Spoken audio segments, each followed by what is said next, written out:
We're on page 47 of Horeb. We're back to Horeb. Have you missed him?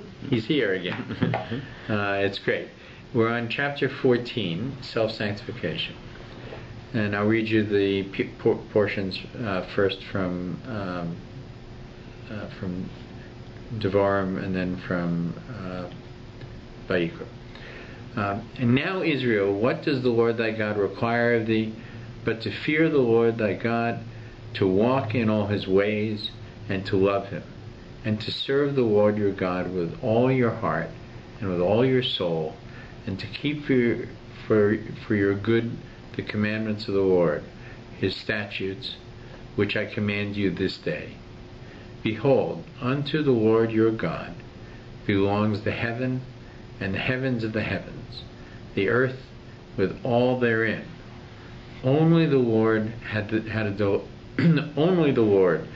delight in your fathers to love them, and he chose their seed after them, even you above all peoples, as it is this day.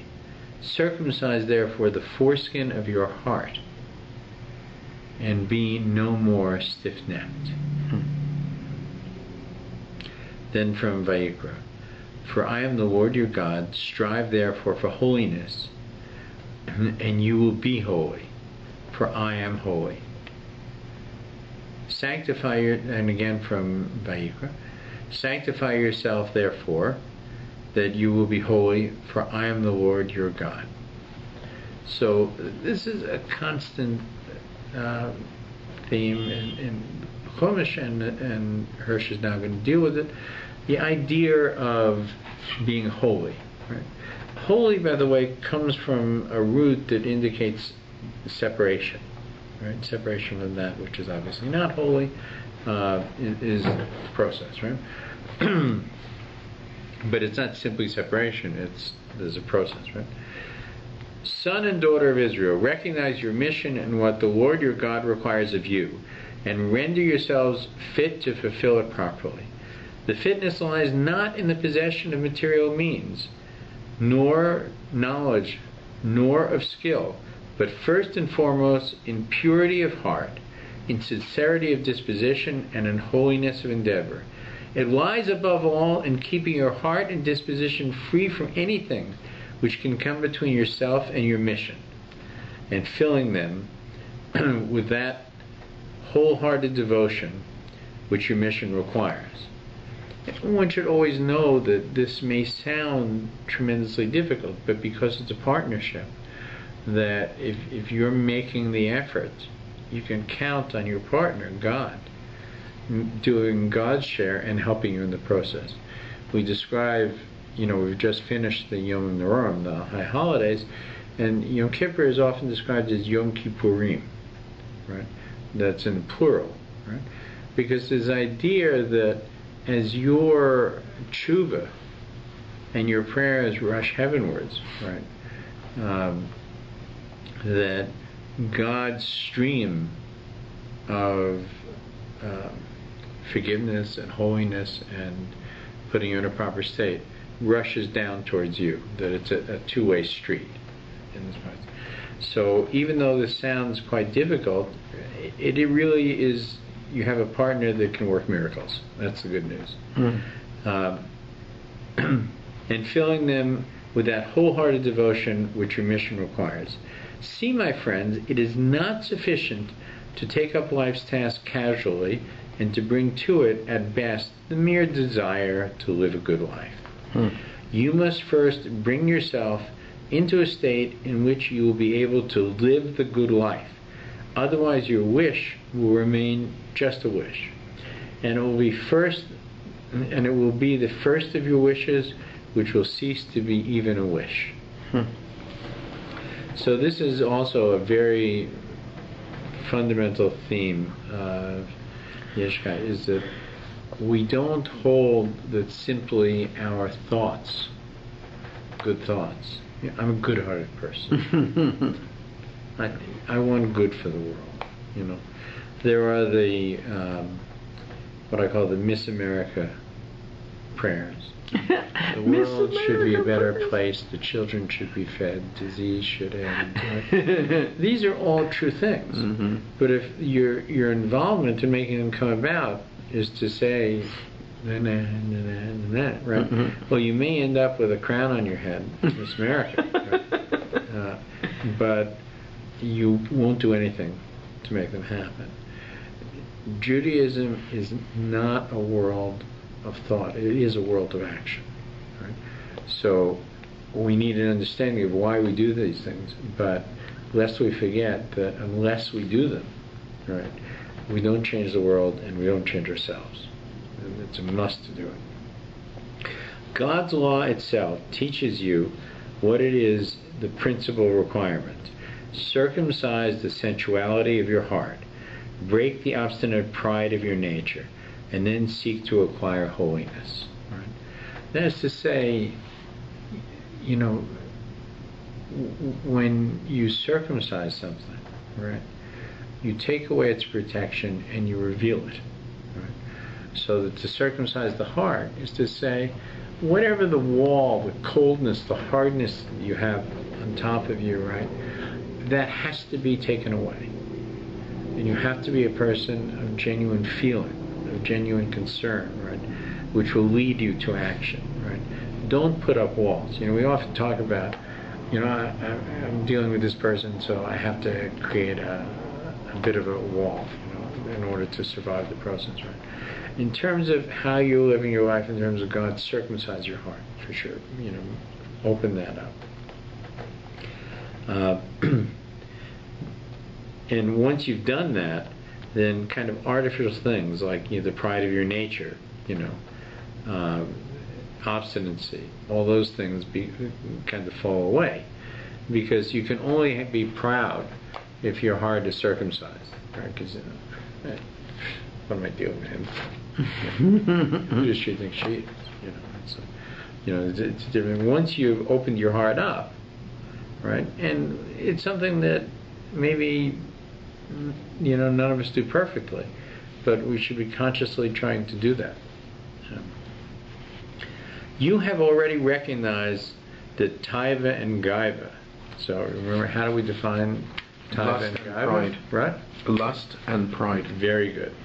The taiva and gaiva, lust and pride, are the begetters of every sin and the enemies of the divine mission. Right? And by the way, lust and pride in many ways are really the same. Yeah. You know, lust is a derivation of self-centeredness and pride, and also feeds it. And everyone carries them in himself, right? Because you remember, one of the things that we learned, for instance, about taiva was that it's not actually in and of itself a bad thing. That God put taiva into us, the lust, the desire, right? Why? Because it actually drives us to fulfill things. It gives us a need to move forward, right? So that's the positive side. Well, we can have a desire to go learn Torah. That's right, exactly. We talked about the mashal is that, you know, if you didn't get hungry, you may never eat and die. You die, yeah. Right? So, you know, people have to be reminded to take their pills. They don't have to be reminded to have lunch. You know, they get hungry, That's right? a good point. So that is a kind of physical taiva that you need to feed, right? But there's many kinds of taivas, and some of them can be very good for you. Everyone carries himself more or less, one consciously, the other another unconsciously. Subdue them and root them out to the last fiber. This is the work to which this text summons you. And then you will have cleared the field. Plant in it holiness, which dedicates your whole life to the service of God.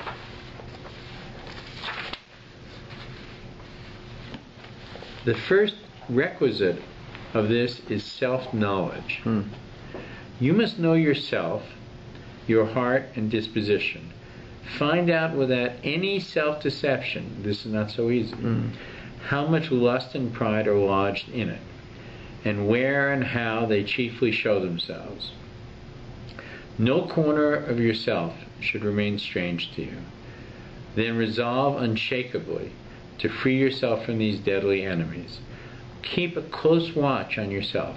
Note every impulse of your heart. Nip it in the bud at every impure wish. Keep guard over your disposition and humble all pride and break down all obstinacy. Impose tasks upon yourself for practice, forbid yourselves even what is permitted. Spur yourself to do more than you are duty bound to do. Now you have to be a little bit careful with this. I just want to say, is that because sometimes people who are well intentioned will take on so much that they will damage themselves.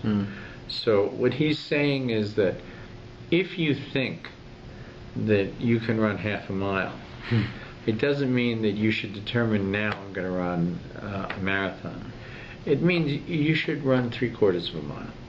Right? You should make that effort. You should be out of breath. You should be tired. You should be a little bit stressed in the process.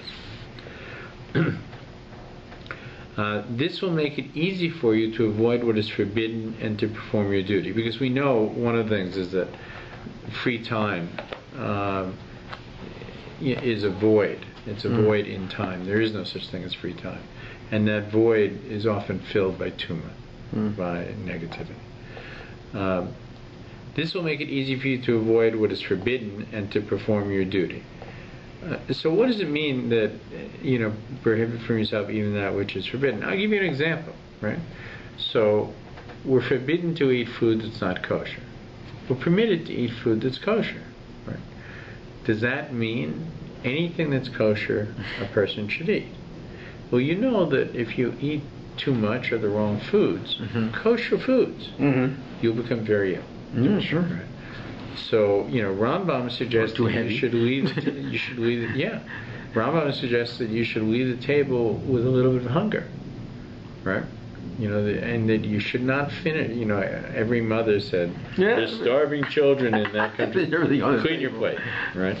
So it's not that you should never waste, right? But you don't have to finish the last thing on your plate. There's a discipline to doing that, right? And there's a discipline for getting up with a little bit of hunger, right? By the way, that hunger, as we know, will dissipate once your brain gets the message that your stomach has the food. But there is a consistency in here that when it says, don't do everything that's permitted to you, right? It means you do need to live a moderate life. This is part of the point of Rambam. Even that which is permitted, don't go overboard with, right? Close every day with self-examination to see how your heart and your feelings have behaved during the day. We ask at the end of the day, there's a prayer as we're going to bed, forgiveness for those who we harmed, and not to punish those who have harmed us. But this prayer gives us an opportunity to analyze the day as well. With your feelings, how you behaved today, whether you've gone forward or backwards, whether your heart has become pure and your disposition more modest, or whether weeds have sprung up thickly in your heart and you've become more obstinate.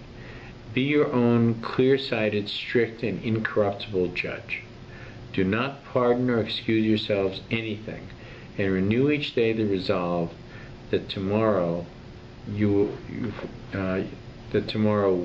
will find you advanced moving forward.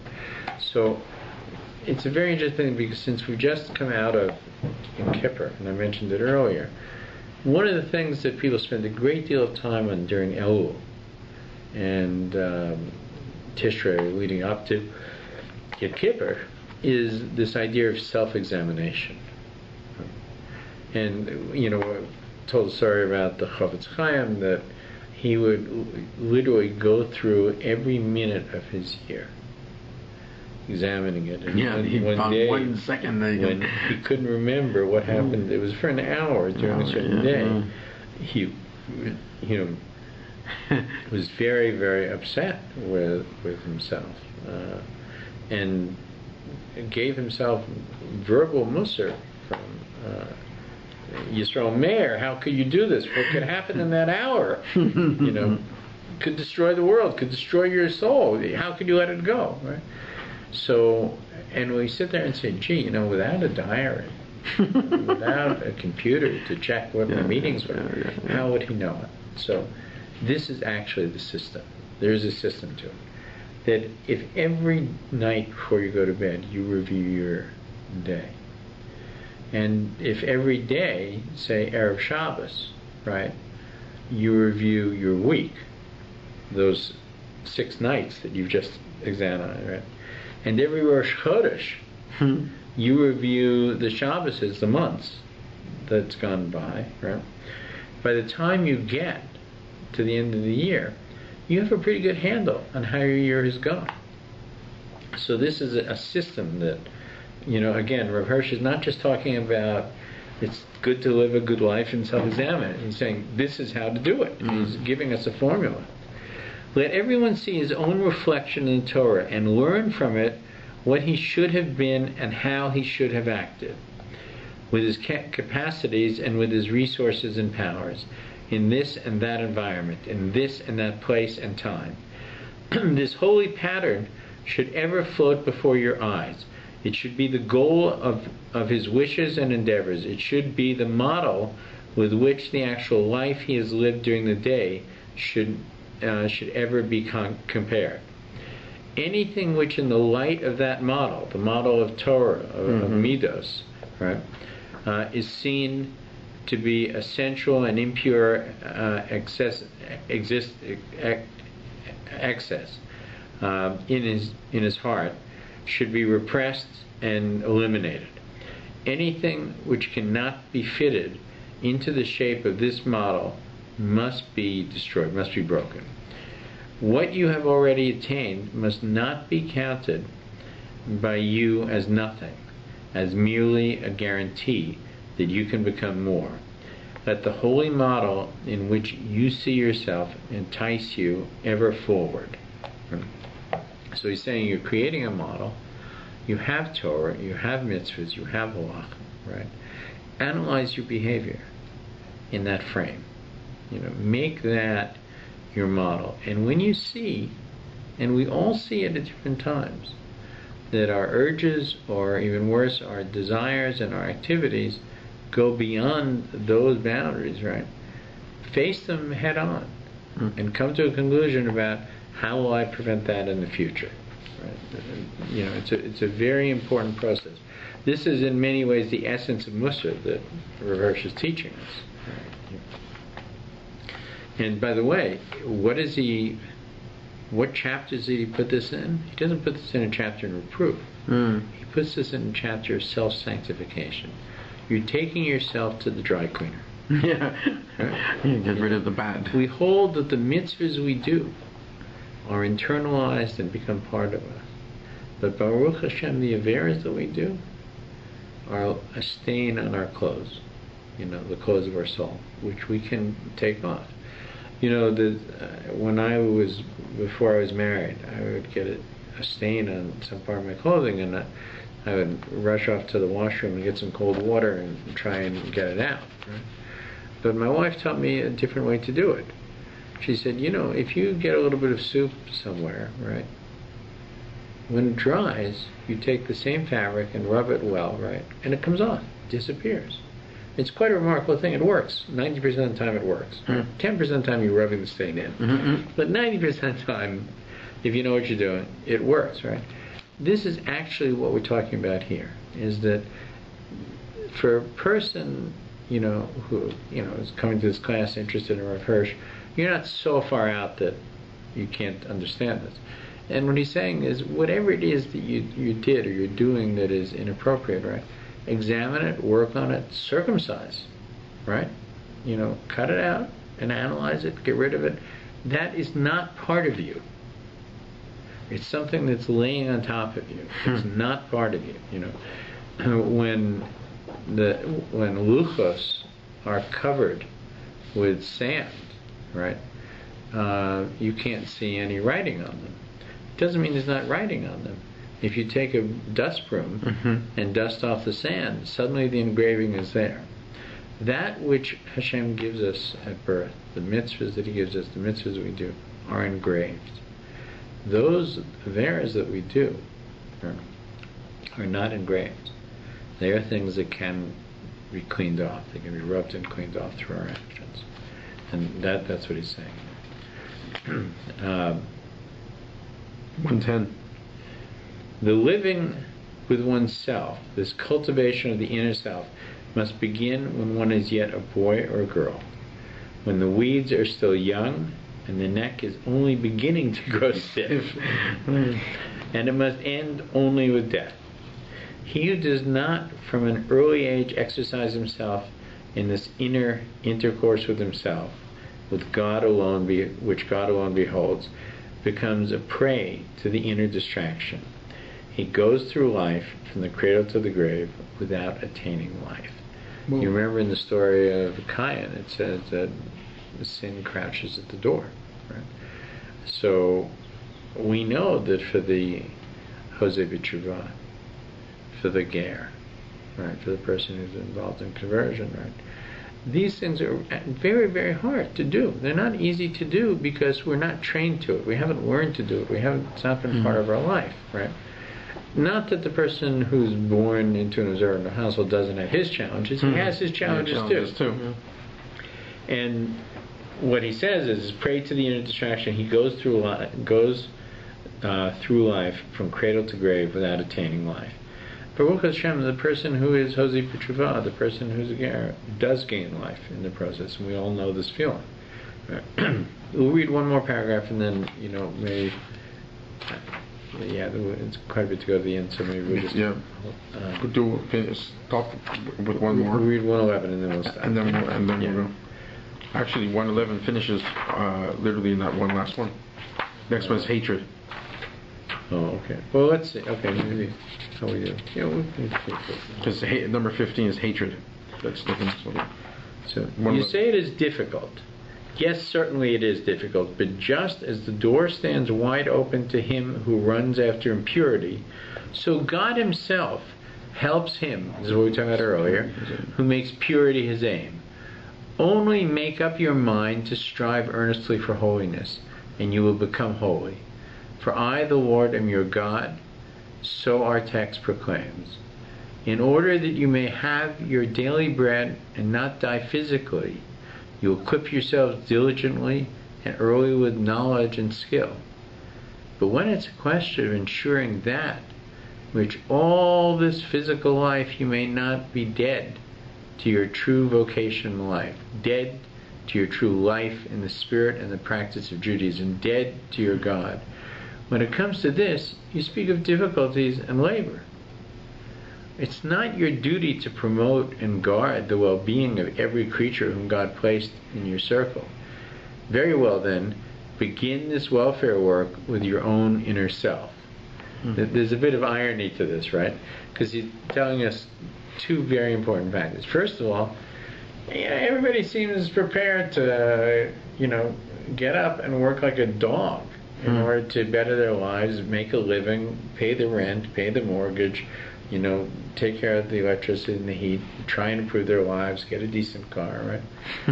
But when it comes time to say, don't be late to Minyan,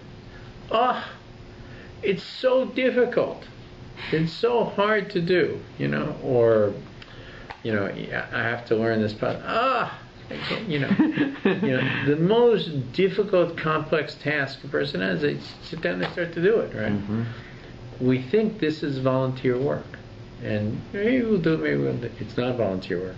The work we do to pay our rent, right, is a very, very small part of our existence in this universe.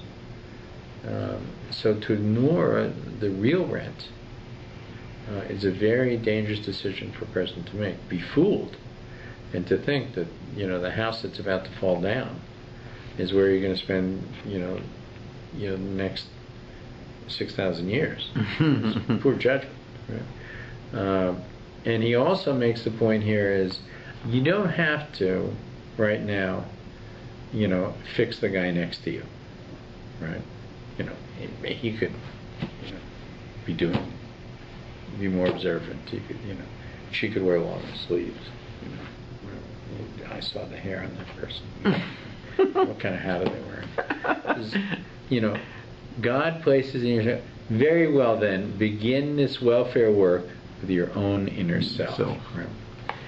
Let us hear how the son of Yair, who had himself climbed to the topmost rung of Israel's spiritual ladder, describes the steps which gradually lead up to this climax. Torah, he says, leads to watchfulness, watchfulness to diligence, diligence to blamelessness, blamelessness to abstentiousness, keeping well within the permitted limits, abstentiousness to purity, purity to holiness, holiness to humility, humility to fear of sin to divine inspiration, and this last named to devotion out of love, chasidus. This is this is a statement that comes from the Gemara Talmud Yishalmi, and it was adapted by Alfasi. The meaning of this knowledge of the Jewish vocation proclaimed in the Torah brings first of all the awareness of difference between good and evil, and with it the first impulse to avoid evil and pursue good. This leads us to watchfulness. So first we separate. We say, okay, this is appropriate, it's not appropriate. You understand that most of the world may not have this separation, right? You know, I think it was Rav Soloveitchik, but I'm not sure. Could be Salanta, who said that, you know, people who do an Avera twice, they start to justify it. The third time it becomes a mitzvah. Right? You know, you could begin to say, I'm late coming to shul because I'm doing something even better. No, do that thing better and come to shul. And still come to shul on time. You can do both, right? So the first thing we have to do is make the separation, right? Having made the separation, this leads to watchfulness. You're just at the meaning of this, which is the love of Chassidut, and then the meaning of this knowledge of the Jewish vocation. Okay, I'll find Chassidus is in. It's there. It is. Okay, the meaning of this. Knowledge of the Jewish vocation proclaimed in the Torah brings first of all the awareness of the difference between good and evil, and with it the first impulse to avoid evil and diligence. With this leads to watchfulness, which in turn leads to diligence. Watchfulness being on guard against evil first develops into blamelessness, avoiding in your conduct every actual wrongdoing and not allowing evil to enter your actions. Then it leads to abstentiousness, which still in the sphere of the outer life consists of avoiding even the approach of wrong and obtaining even from what is permitted, and then it borders on the forbidden. So, you know, this is, again, you know, we have appetites in which we're permitted certain things, but we shouldn't indulge them. From this comes the inner acquisition in the shape of holiness of the heart and mind. Right? By the way, the shorthand of all of this term, circumcision of the heart. In which you suppress every suggestion and thought of evil.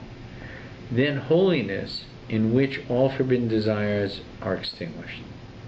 Right? And then humility, in which all pride has vanished, and in which sacrificing yourself you know only of the claim of God and the world upon you.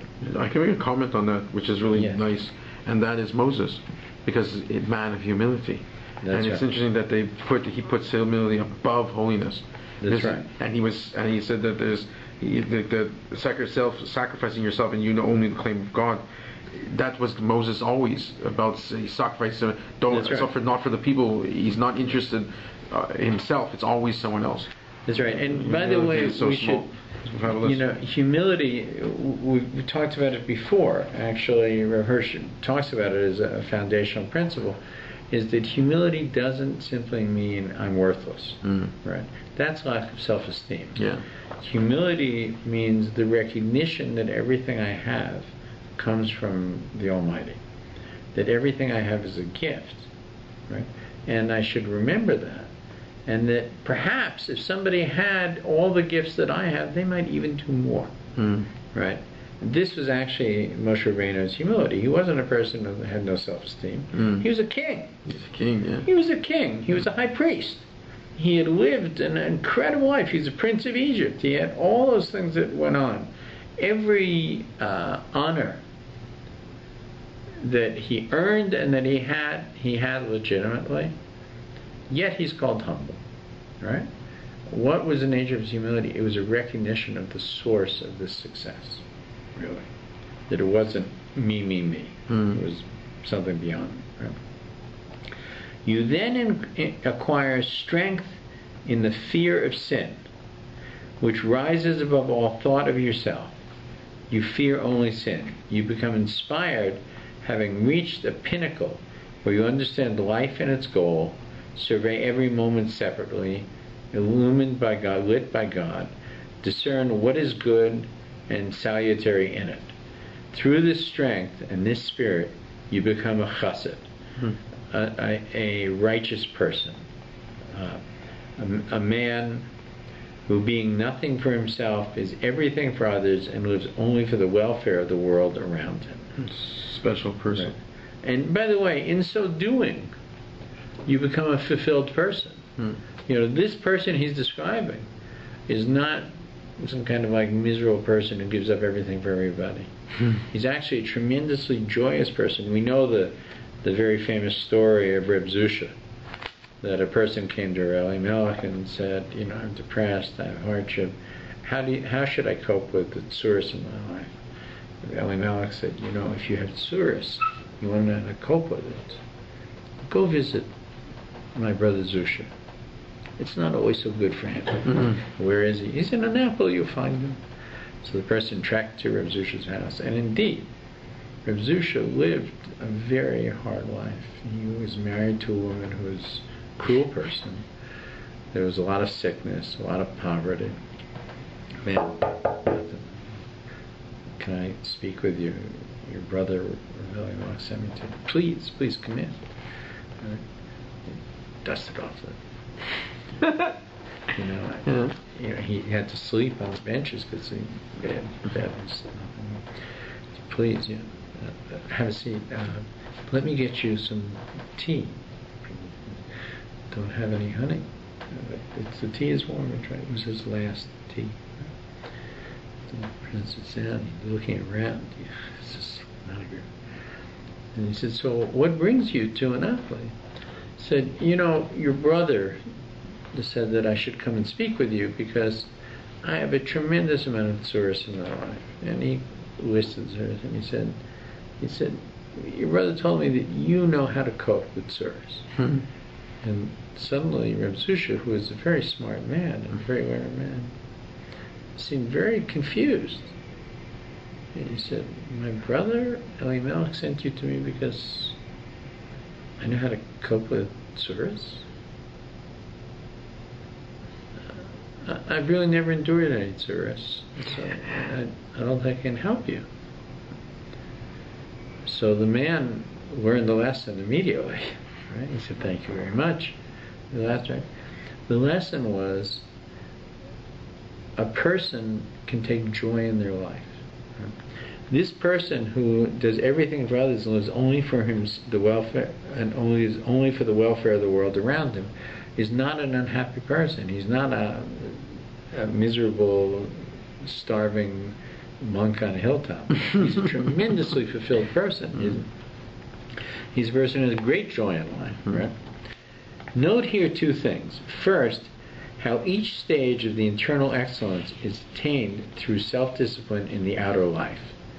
It is not something that's just meditation. It's actual action. You do it. Through doing and obtaining. Secondly, see how perishut, abstinence, is only a very early outer stage on the way to chassidut, the highest. Right? The goal is not simply abstinence. The goal is chassidut. Right?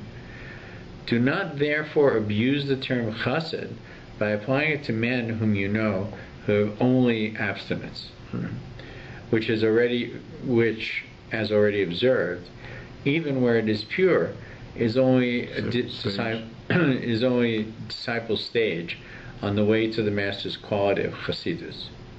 Not to mention the case where you perceive where what you perceive is not even abstinence, but the mere outward gestures of holiness. I mean, it's not real. This is a tremendously important point, and he says it right at the end. And very often in the end is the point. Right? So he's explained to you how you come to holiness. Right?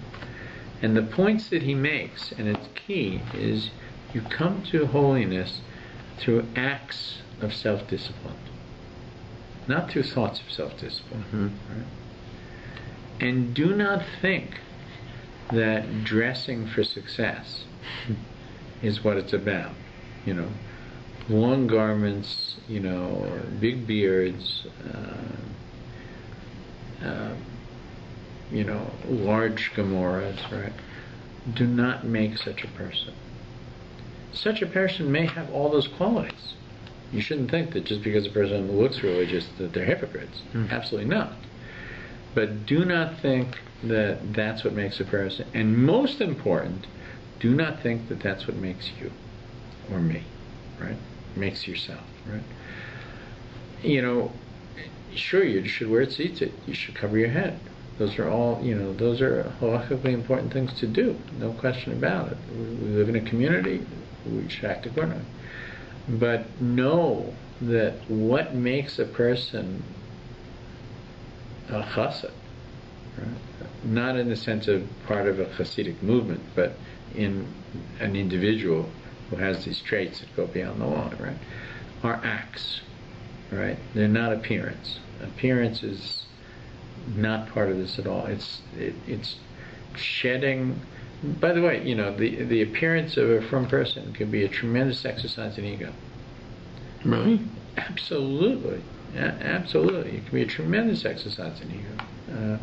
It's not as though that just because you put on, you know, religious garb, that now makes you a religious person. We know, you know, I mean, it's the tragedy we see in other religions, even occasionally in our own, that people of the clergy do the most horrendous things, right? They're dressed just like they're supposed to be, right? So he warns you very carefully at the end, right? Do not therefore abuse the term chassid by applying it to men whom you know to have only abstinence, which is already observed, even where it is pure, is only the disciple's stage on the way to the master's quality of chassidus. Not to mention the case where what you perceive is not even abstinence, but the mere outward gestures of holiness. Right? And when he says you see it in others, more important is don't fool yourself.